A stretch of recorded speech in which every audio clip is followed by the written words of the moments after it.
Dear Putulab, isa kang bagong alamat na nagbibigay ng pag-asa sa mga di pinalad sa ganda ng katawan at pagmumukha. Isa kang ehemplo ng mga kalalakihan at kababaihan ng matagal na panahon nang naiinis sa kanilang pagmumukha.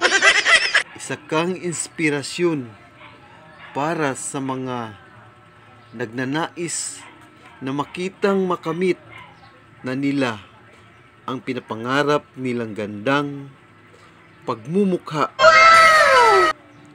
Nagbibigay aliw ka at nagkakaroon ng pagkakataon ng bawat isa na mahumaling sa kanilang mga larawan at muli pinupost pa nila ito sa kanilang Facebook account upang ipagsigawan sa buong mundo na nabago mo ang kanilang mukha.